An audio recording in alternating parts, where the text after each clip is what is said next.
Do you like movies, comic books, science fiction, and more? Then you come to the right place. This is the Rebel Radio Podcast. You can find us at therebelradiopodcast.com. Follow us on Facebook, Instagram, Twitter, and join our Patreon for just $2 a month where you get exclusive episodes. Thank you for listening and enjoy the show.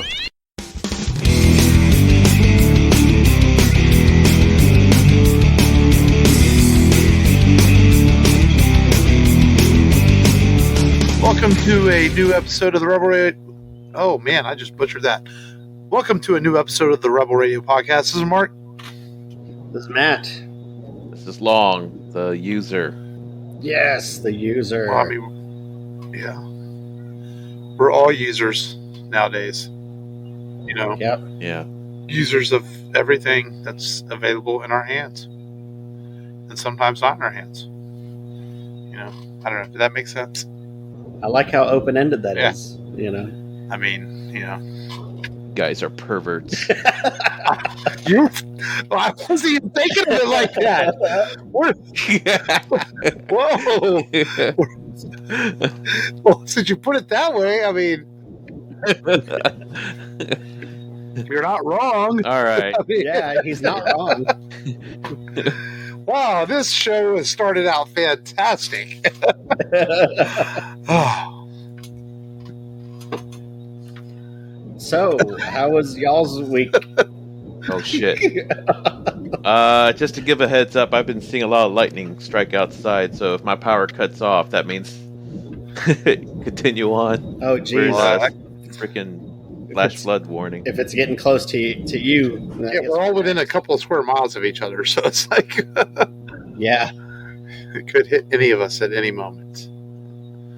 It has been a very rainy, and it's like that dreary, miserable kind of rain couple of days where it's like dark and gray, and it's just like, fuck this, depressing type weather.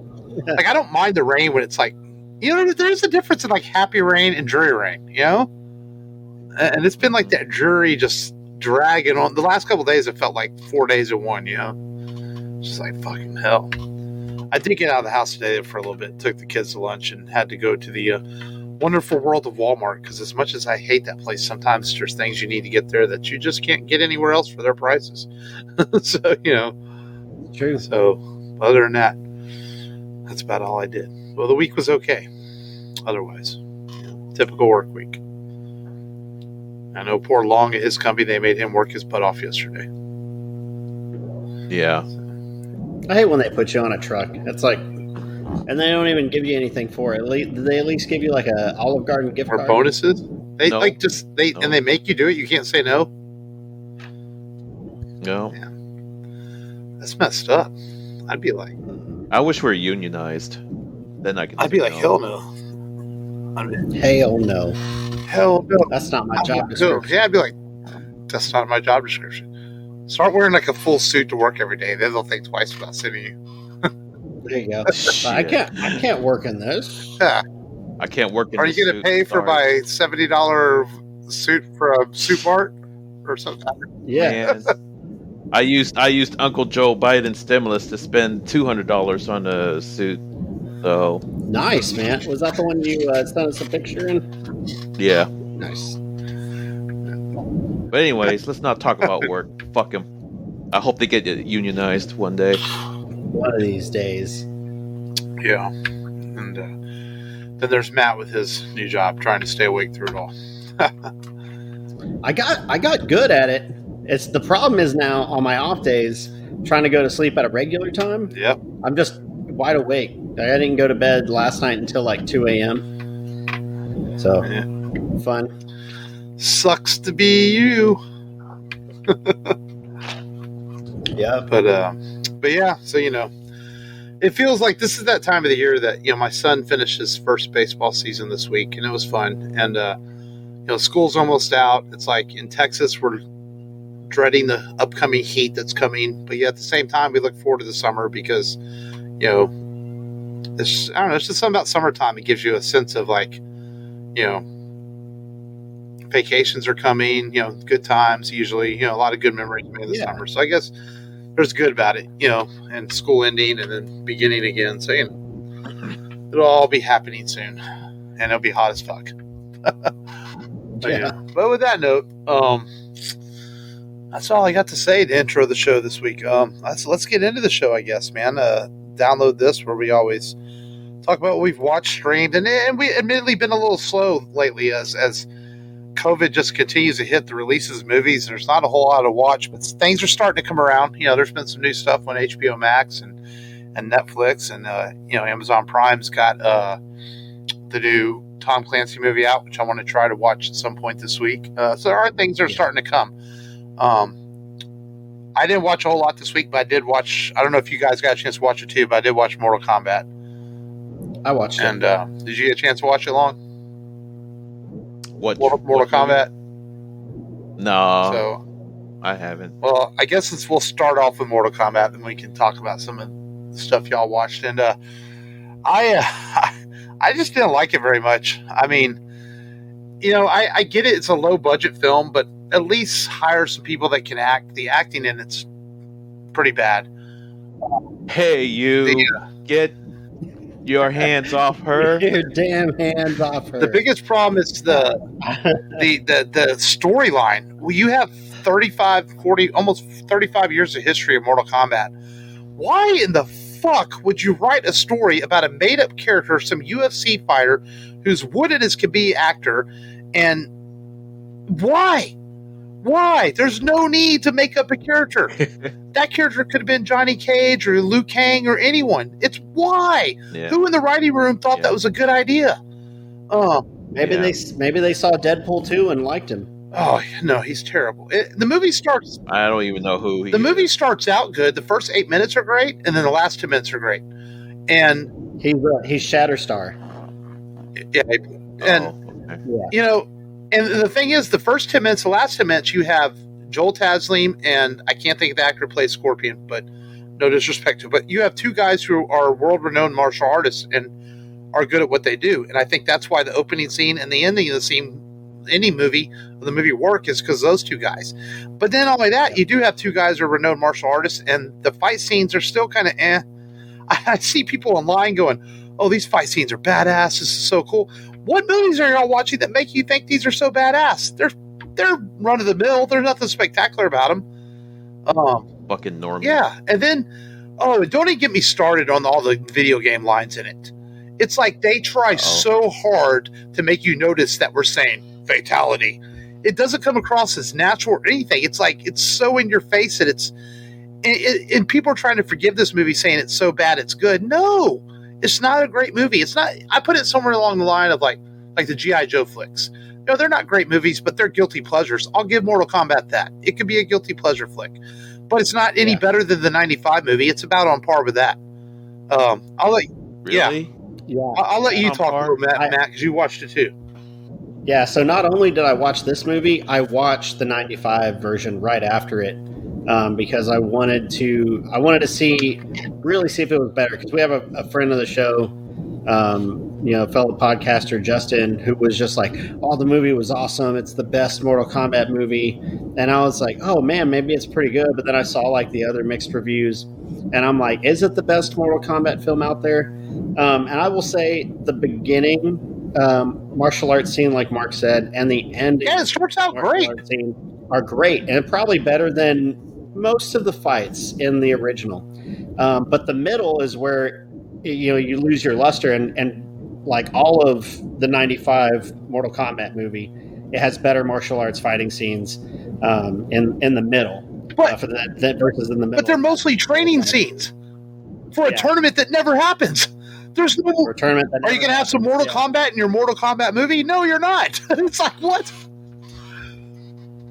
I mean, I know I might have just went to spoiler territory there, but that makes me even less wanting to. There's no Mortal Kombat in your Mortal Kombat movie. Yeah, it's basically like they're like, okay, we're going to have a Mortal Kombat, but we need to kill them before we actually start the tournament. So let's all just gang fight, all together. And let's not forget. Let's have Raiden and Shang Tsung make up a bunch of rules as they go along as to why this can happen. Yeah. Wow. It's just like. Well, I'm glad that Godzilla vs Kong. Saved Much man. a much more entertaining film for sure. Yeah. I really wanted to like this and wanted it to be good, and I just can't give it my seal of approval. I'll give Joel Taslim props because he's a hell of a cool actor, and I'd like to see him get more American roles. Like I've talked before about The Night Comes for Us on Netflix. He's so badass in that movie, and that was a huge thunder. Yeah, it's coming down over here too. So just disappointed that Mortal Kombat wasn't better. And like I said, I get it. It's a $55 million movie, low budget, but man, I've seen low budget movies that are better than that, that are well acted and decent stories. Hell, The Raid. huh? Yeah, The Raid. The Raid. I mean, shit. The Hurt Locker only costs like $45 million to make, and it won Best Picture. I mean, it's like, come on. So it could be done. Enter the Dragon. I could forgive it if the martial arts scenes were better. Right. It's like if it was, okay, yeah, the acting's not great, but man, there's some multiple damn good fighting scenes in there. You just didn't get that, except for like two. And then everyone thought Kano was so funny. I really didn't find him that funny. Maybe one or two lines. I found him mostly annoying. I wanted someone to wipe this smug smirk off his fucking face, And people saying that he carried the film. Like, no, he didn't. I mean, he was just kind of just the there. accent. Yeah. He was just kind of there for. He did a good accent. I guess I'll give him that. Yeah.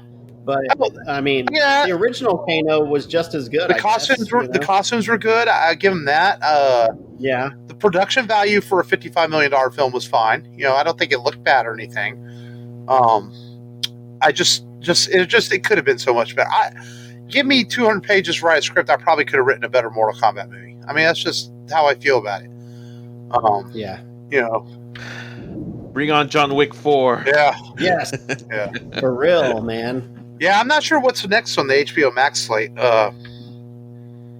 As far as stuff we would watch, maybe nothing until Suicide Squad comes out in August. Who knows? Oh, Space Jam's coming out. But yeah, I'm not sure what's next on their slate. Hopefully that's a step up. Yeah, hopefully. Pretty low bar that. There's no bunny boobs, movie set. in that movie. So I don't know. I'm probably gonna hard pass. But yeah, just disappointed in Mortal Kombat. I mean, if I was to rate it, I don't know if I can give it higher than a C+. And that might be being generous to it. I just was hoping for better. And like I said, I could see it being a guilty pleasure flick, but yeah, nothing. You're not missing nothing if you don't watch it. Right. So, did you watch anything you guys checked out besides Mortal Kombat, or long you get time to watch anything this week? You had mentioned Clockwork Orange the other day, Mark, and someone else had mentioned it, and I was like, I gotta watch this film. I gotta watch Clockwork Orange. I mean, but do you really? It's fucked up, man. The film is fucked up. Oh, you've never seen it? I've never seen it. It's like the dude is, raping women, multiple times, and in the movie. Well, no, the first time. No, in the beginning he does, and then, that's why there was a controversy of why they had a cameo in Space Jam trailer. A cameo of who? That gang. You're serious? Yeah. Oh my god. They're in there with their hats and their white long johns. I guess I forget what they drinking were milk. Yeah. Oh my god. Yeah, dude. And they're in the background. I will say, to keep it concise, I will say it's a cerebral film. It's not a visual awesome film. It's a mind fuck, Nihilistic. Yes, and it's about conforming him to society, and trying to give you everything on top. Trying to give him everything to succeed on top of conforming him. I mean, I can see why people say it's a good film. I'll give Stanley Kubrick that. It's a good film. It's not my cup of tea, but it's for what he was going for. It seems like a pretty good film. I wouldn't go as to say it's the best film ever. Like I think Mark, you said one of your friends said it was the best film ever, and I think you've got to be pretty off and I feel like I'm pretty off. But you've got to be very off if you think that's Wow, how would you score it? I would say 8 out of 10. I would say it's a B plus for me. But yeah, there are people out there that are like, oh man, I got to watch it over and over and over again. For me, it's a 1 or 2 time watch, and that's probably it. Maybe 2 times to notice, maybe get some of the things that you didn't, catch on before. Some Space Odyssey 2001 references. But yeah, watched that, and I watched Gone in 60 Seconds again because I was just like, we're talking cars. I was like, I want to see a car movie. Still 50 cars. And just stop right there. Yeah. Was there anything? I don't think there was anything else. I feel like I watched something else, but I can't remember. Oh, I've been playing the Xbox Series X. That's been cool. Good for you. Yeah. You need to buy a computer that works, but yet you go buy Xbox. That's a computer. Not really. It's Microsoft, baby. It's not a computer.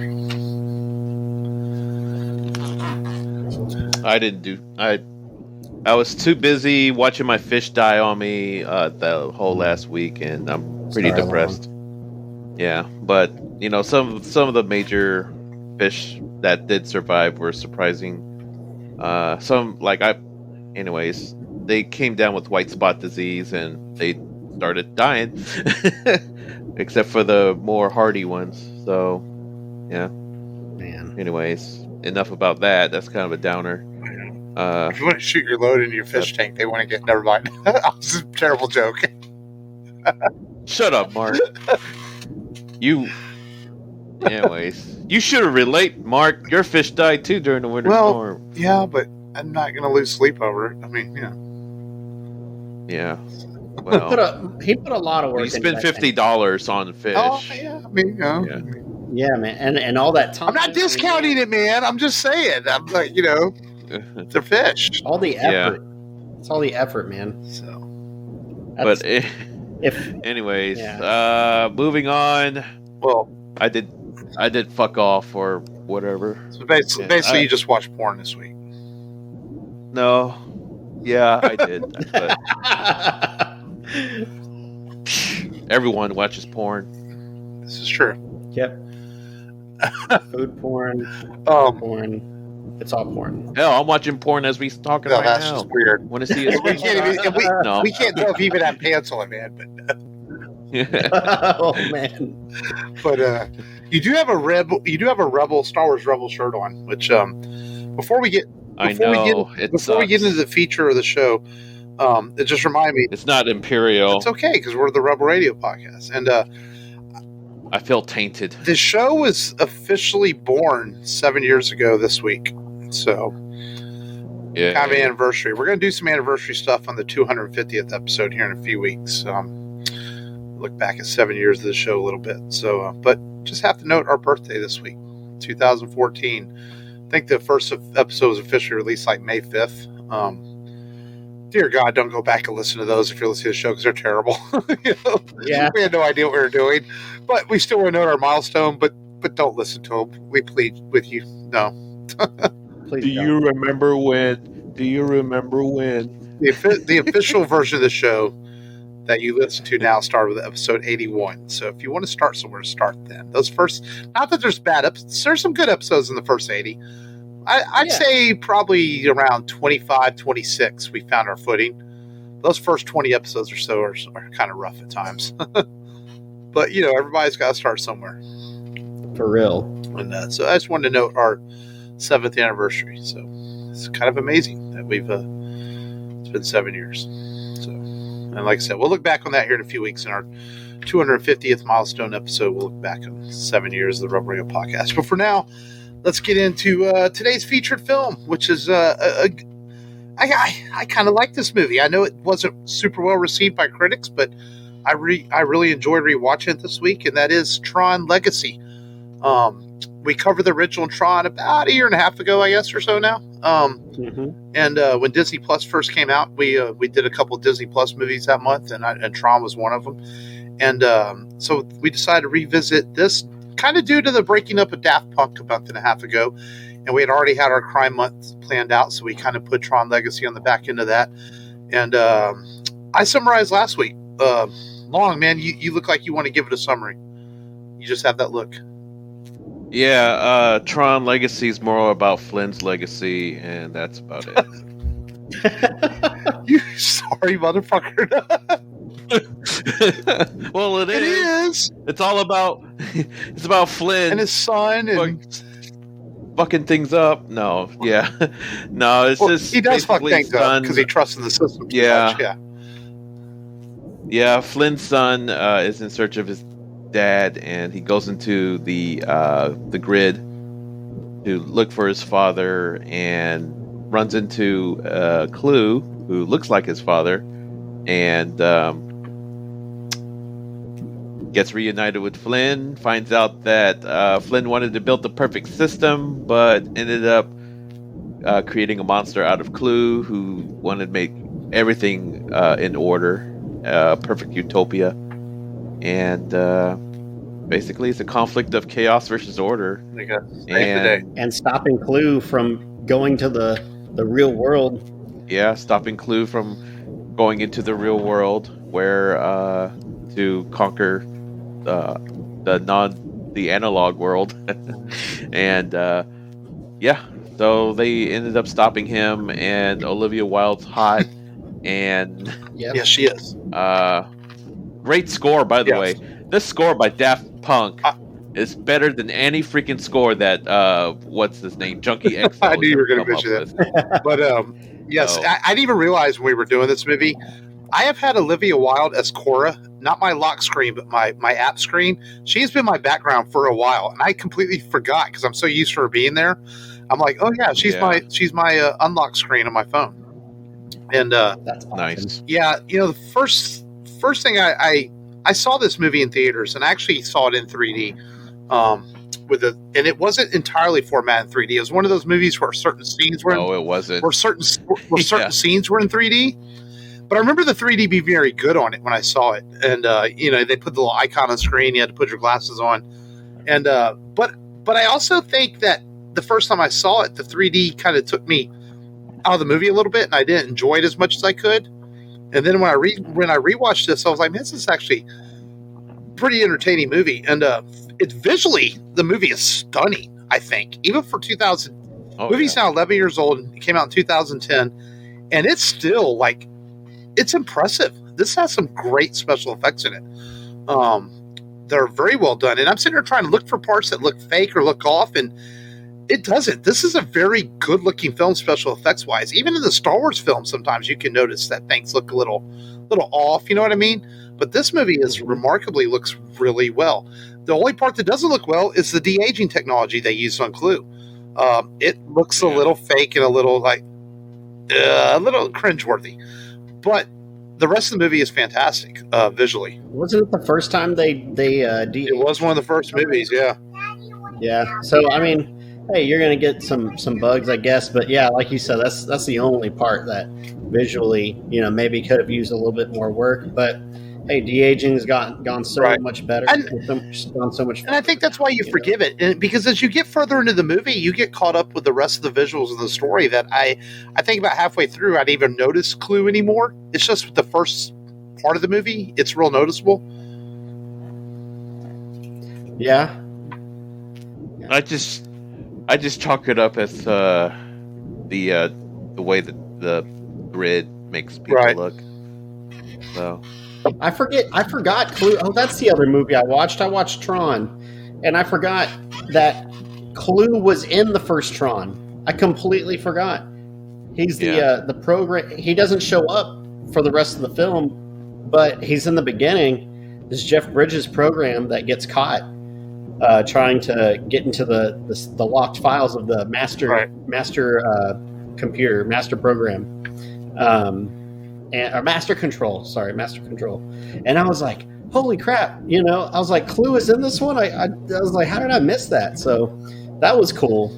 Seeing that there's a few characters tied, and then of course Tron is back in this one, and I actually liked the twist with Tron in this. I thought it was kind of cool how they told a backstory of Flynn and Tron and Clue trying to create the system, everything before Clue turns on him, and he doesn't see what happened to Tron. And it turns out Tron becomes a minion for Clue's army, but his programming allows him to realize he was doing the wrong thing, and he ends up helping save Flynn and Sam at the end of the movie. I actually kind of like that twist of Tron not being the main character, but yet plays a major role in this film. Oh yeah, was he? I don't know. He felt like he was in the background. Well, he was in the background, but he ended up being a major role as far as what he did to help save Flynn and Sam. Yeah, I got you. Yeah, his name was Resner or something like that, or Rizzler or something. Yeah, so you found out he was Tron. Incestler? I don't know. And then Jarvis is in this film. Jarvis. Yeah, and that's the announcer, the right hand man to Clue, one that gets killed. Yeah. But what is Jarvis? I'm trying to figure out what Jarvis reference. His name's Jarvis. Oh, his name's Jarvis. Yeah. The character. He was kind of an odd person, huh? Very weird. Yeah. Yeah, it felt like there's some things going on with like with the Jarvis character, and even the bartender, who seems to know a lot more, like stuff that might have been taken out of the script a little bit to explain those characters a little bit more, possibly. Because they kind of exist in this world that you're supposed to. It feels like as an audience member, you're supposed to know why they exist in this world, but it's not really explained. And a lot of movies are like that. Sometimes you have stuff that could have been cut out of the film or whatever. It's possible. I don't know, but the cool thing about the bar scene is when he goes to the bar to talk to the bar owner, and that's where we get the Daft Punk cameo where they're in the bar and they're the DJs and everything. And I thought that was really cool. That was cool. Yeah. They fit the and they score the entire film, and they do a fantastic job with this score. It is really good. Definitely atmospheric. It fits the movie well. Has some melody thrown in here and there. I really noticed like the light cycle battle that is scored so awesomely. It's just really well done. Man, I remember as a kid the original Tron playing the old light cycle arcade game, and I was never very good at it. You crash them all the time, and then this movie gives us a really awesome version of the light cycles. It vastly improved on the original film. But that was the whole idea behind the Legacy sequel, and then you want improvement on what you got from the original. Mm-hmm. I like how he just hit the combat scenes whenever he's training with the disc, and he's learning how to use them. And that first person, he realizes he can break the floor, and so he breaks the floor as they're landing, and they keep falling.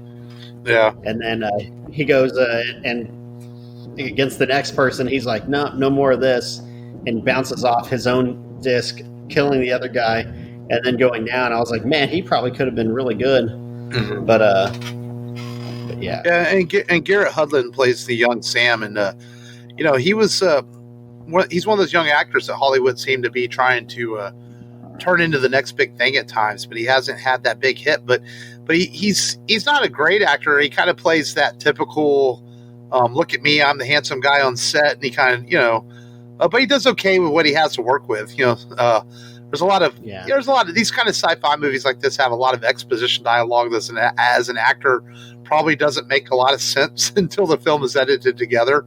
So I can imagine sometimes it's hard to act with that kind of stuff. I'm like, what am I saying? Until I actually see this on film.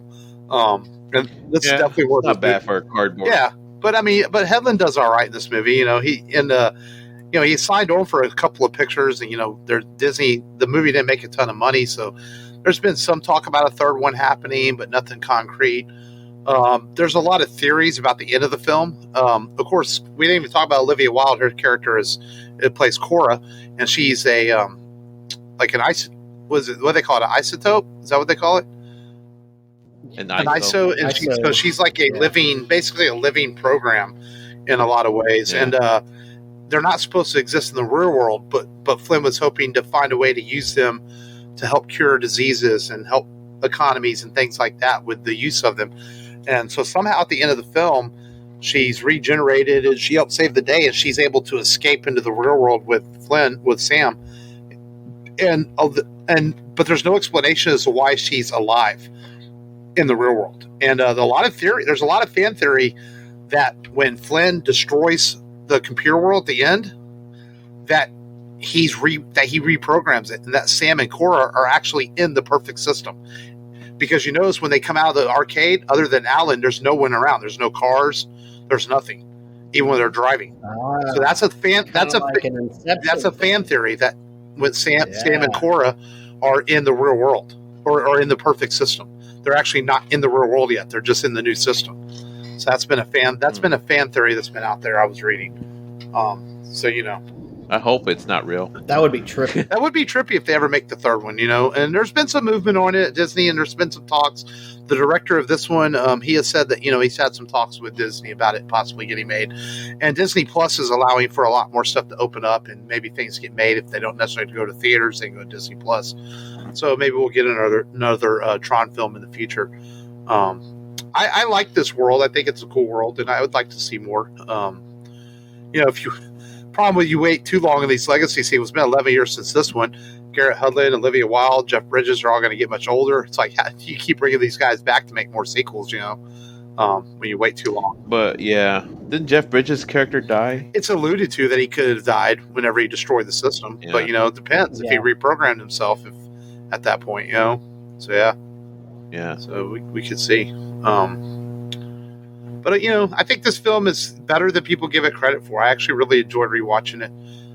Visually, I think it's, like I said, I think it's outstanding, It looks really fucking great on Blu-ray. I was watching on Blu-ray and I was like, wow, this movie really looks good on my 4K television, I really like the light cycle scene. That's one of my favorite scenes in the movie. I think that was really cool.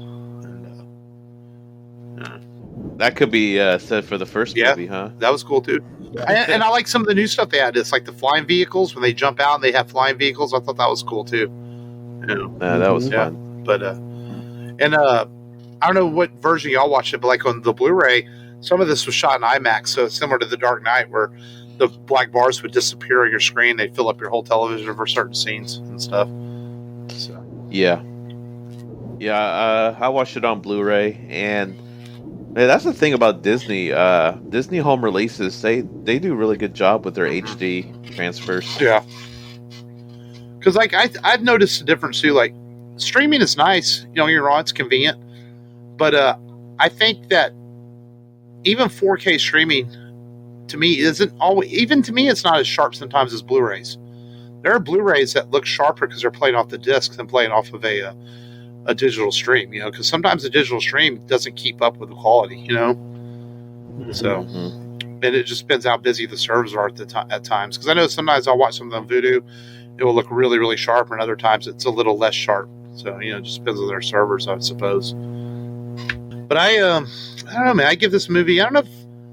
What do you guys give this movie? I'd say it's a B+, A- kind of thing.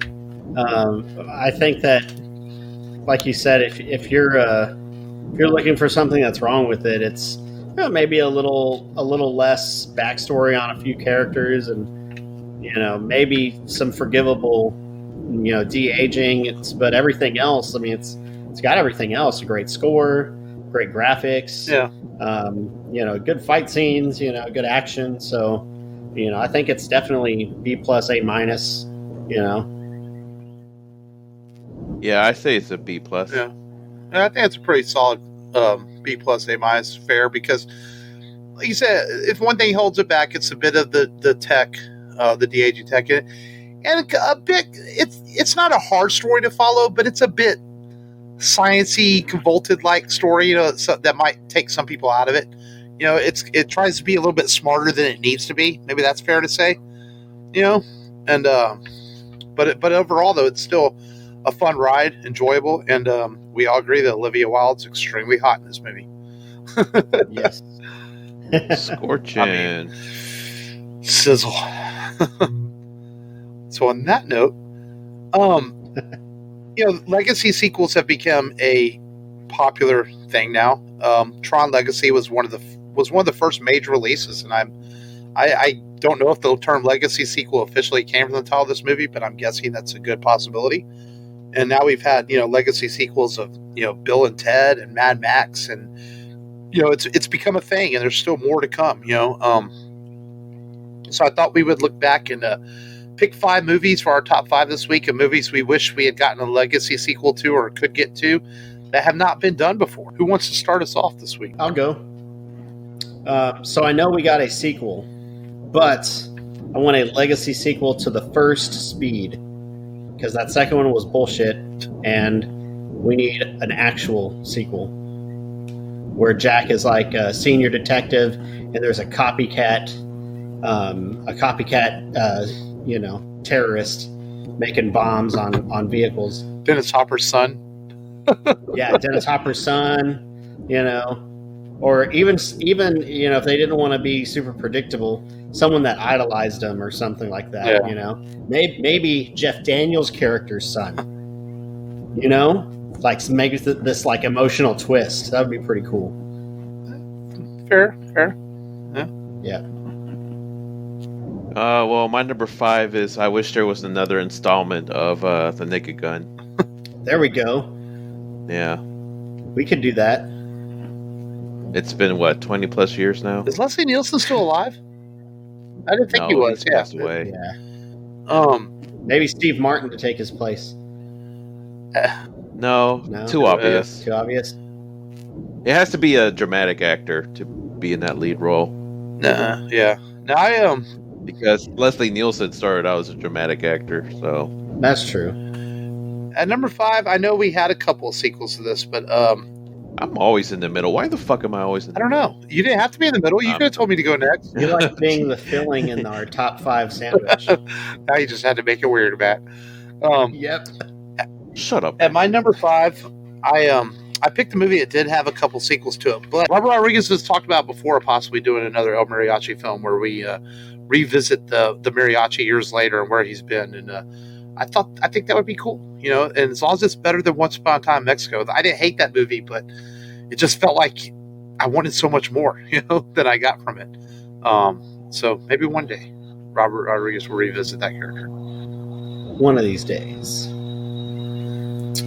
Number 4, I'm sure Mark has this on his list, but I have it on here now. Buckaroo Banzai. I think we need a Legacy sequel to Buckaroo.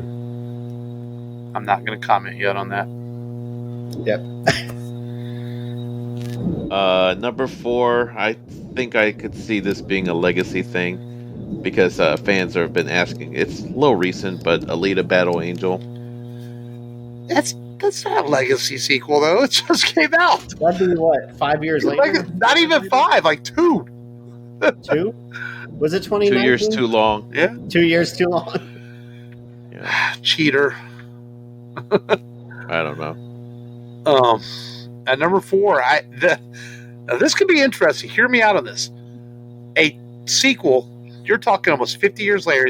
He's getting old. You'd have to, but a sequel to the Man with No Name trilogy. Can you imagine Clint Eastwood coming back as Blondie and digging up the gold years later from The Good, the Bad, and the Ugly? Jeez. Don't you? 60 years. Yeah. You mean? Is it Almost 50 or 60 years. Yeah. I mean, it's never going to happen. This is a total wishful thinking thing. But you really dig in your mind and think about how cool that would have been. If they had made this movie in like 1980 when Lee Van Cleef and Eli Wallach were still alive, think about it. I mean, well, Lee Van Cleef's character died at the end, but Eli Wallach could have been in it. It could have been really cool. I think that could work. It could have been really cool. Yeah, that could work. Yeah. Remember, they buried the gold. So, you can always come back and get the gold. So. Number 3, Inception. So we can find out what the fuck happened at the end for Legacy real. sequels mean more than 10 years old. It's 11, right? Yeah, but they've been calling legacy sequels movies that are more than 20 years old usually. Oh yeah, man. Or 15. Still not as bad as 2 years. But yeah, that's true. Yeah. My number 3 is Kill Bill, the sequel to it's been how long now since Kill Bill Volume 2? Early 2000s. Early 2000s, yeah. So it's almost there. He's It's almost talked there, about it, 20. but I don't think he's ever going to do it. Yeah. You're full of shit, Quentin Tarantino. Yeah. I mean, that's why I'll never watch his last movie. I mean, honestly, I think it was for the pandemic. He probably would have already started on what he's saying is going to be his 10th and final film, but who knows? He's probably sitting writing away in the basement somewhere. He's probably got like 25 scripts around. So who knows? At number 3, this is kind of an obvious pick, Flash Gordon, man. I know we probably won't. Yeah. We probably won't get a legacy sequel. We'll get a remake eventually or a reboot, but the idea of a legacy sequel and bringing Sam Jones back as Flash Gordon, he's much older, could be cool. Even though he's too busy making money off of his Flash Gordon and Playgirl self now. Yes, he posed in Playgirl. People don't remember that, but Wow. Yeah, he's kind of were you with me when we interviewed him, Matt, briefly? No. Yeah, he's very into himself. Let's just put it that way. And he's enjoying making money off of his one cult hit. Let's just put it this way: he was in Ted too. You go to his table, and he not only charges you for the picture, he also charges you for the autograph. Where most of the time, a B-list actor like that, you usually get the autograph when you buy the photo. Not him; he's going to double charge you. So yeah, he's a bit into himself. But I'd still watch another Flash Gordon. Yeah. Number 2, True Lies. We need a legacy sequel where Arnold is the head of, whatever bureau he works for, I forget. And then, of course, Jamie Lee Curtis and him have to go after, the Crimson Jihad Reborn or something like that. I guess. I don't know. Movie's good as one and done, though. I never felt it needed a sequel. Yeah. I know Cameron I think a sequel would have worked if Cameron had done it back in like 2001 when he was going to do it, but they decided not to because of 9/11. But I feel like, it's just, there's some movies that just feel like that's good enough, and that feels like that's one of them, Yeah. But this is fantasy here, so yeah. Yeah, fantasy. There you go. My number 2 is kind of the same vein as Matt's, but I kind of want to see an expansion on the Abyss, another James Cameron movie. Nice. I wouldn't mind seeing a sequel to that, but we are kind of getting that in Avatar, where he's going to the ocean part of the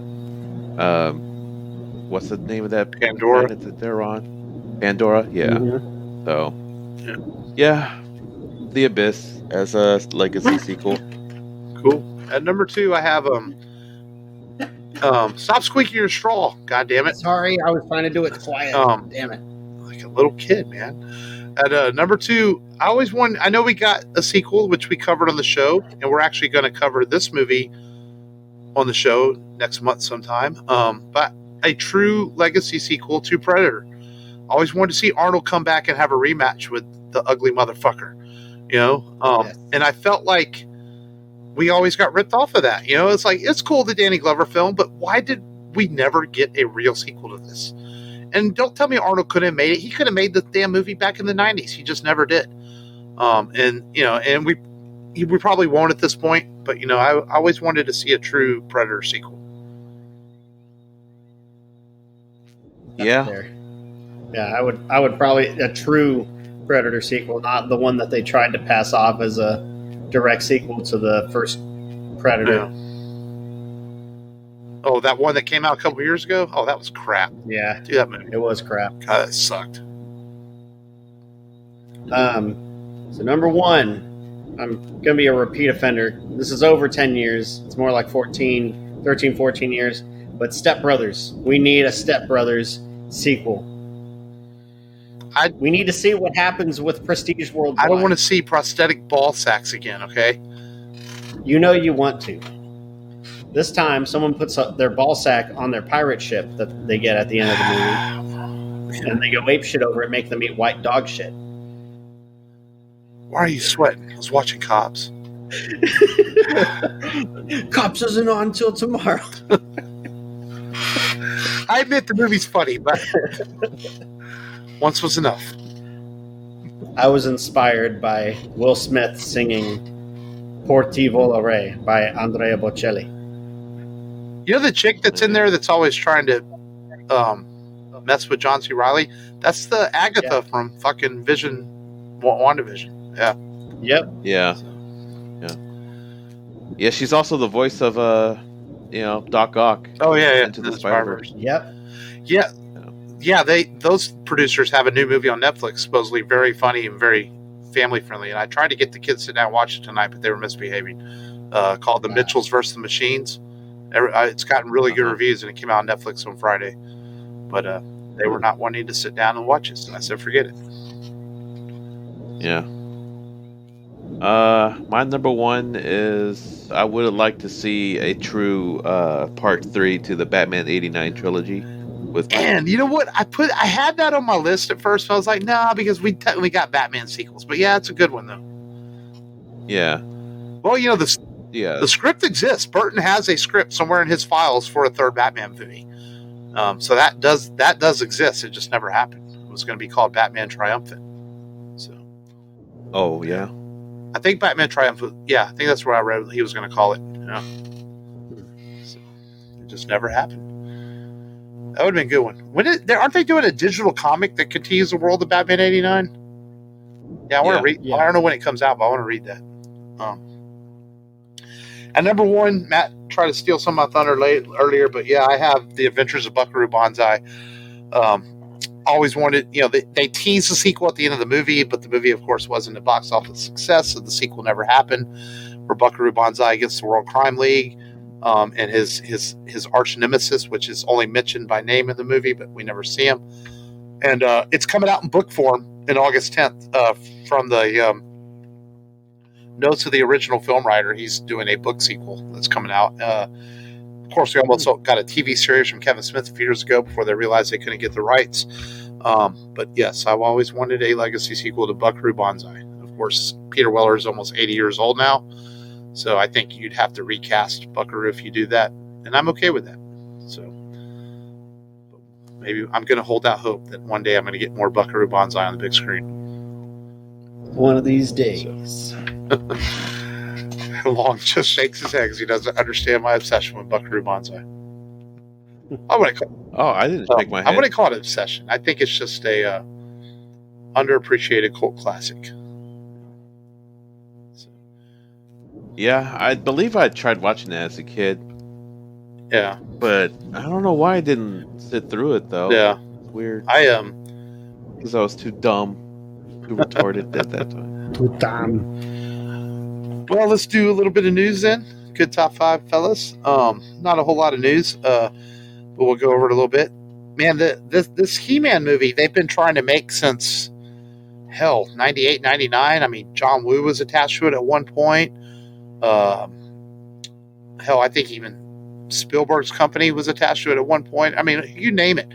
They've now lost the actor who was going to play He-Man. I don't even have his name written down because I didn't even know who the fuck he was, but he's backed out of the film now. This just feels like a cursed project that's never going to happen. And don't get me wrong, I'd love to see a big screen version of He-Man. That was really cool, but yeah, I just don't know. It seems like nobody knows how to get He-Man off the ground. It's just funny how some IPs work like that. There's some IPs that come out and they work well and they get made to the big screen, and some just stay in limbo forever. I've outgrown He-Man. Just bring back Dolph Lundgren. I've outgrown He-Man and Teenage Mutant Ninja Turtles, so I've moved on. I can't say that, but I can live without watching another Turtles movie. Or a He-Man movie. That's because every time you see whole pickles, makes you feel uncomfortable. Because they kind of look like turtle dicks, and so you can never enjoy your pickle while eating a Turtles movie. Is that what it is? That's weird. On that note, I don't get the reference. I don't really know what he's talking about either. The reference. I don't know what he's talking about. On Amazon Prime, I only watched the first episode so far, but Invincible was renewed for seasons 2 and 3. So I guess that's been a hit for them based on the comic book by Robert Kirkman. So The one thing I do like about that when they announced that there's going to be a couple of more seasons is that you feel like if you watch the first one, you commit, you're getting more. Because the problem nowadays is sometimes with streaming, so much stuff gets canceled after one season. You're like, well, fuck, man, I like that show. So at least it gives the viewers commitment that you're going to get a couple more seasons. So I don't have a problem with that. And then lastly, rumor is that Adam Wingard is in talks with Legendary to continue the MonsterVerse movies, possibly making a Son of Kong movie has been the rumor. So it seems like Warner Bros. Was happy with what he did with Kong versus Godzilla and is willing to offer him another film, it looks like. So I know this is excitement for long, for sure. Yeah. It sounds like it's going to be a Kong entry movie, which is fine. The last movie won me over for Kong. Yeah. As a character, so I'll be happy to look it up. Yeah. I think it's cool too. I mean, these characters are fun to watch on the big screen, especially if done well. And maybe a Kong entry movie while they work on talking to Toho about allowing them to do some more films. So, we'll see what happens with that in the contracts and everything for more Godzilla films, that is. So we'll see. That's all I got in the news, man. There was nothing else much going on this week. So, well, let's preview next week's film before we get out of here as we continue this family-friendly affair. And we're going to talk at one time, this was the #1 film at the box office. For several years, it beat Star Wars when it came out, and it continued to be the #1 film at the box office, I believe, until The Phantom Menace came out. I think The Phantom Menace is the movie that finally topped it at the box office, and that is actually the special editions might have topped it when they came out. We'll have to look that up for next week, but that is E.T. the Extraterrestrial.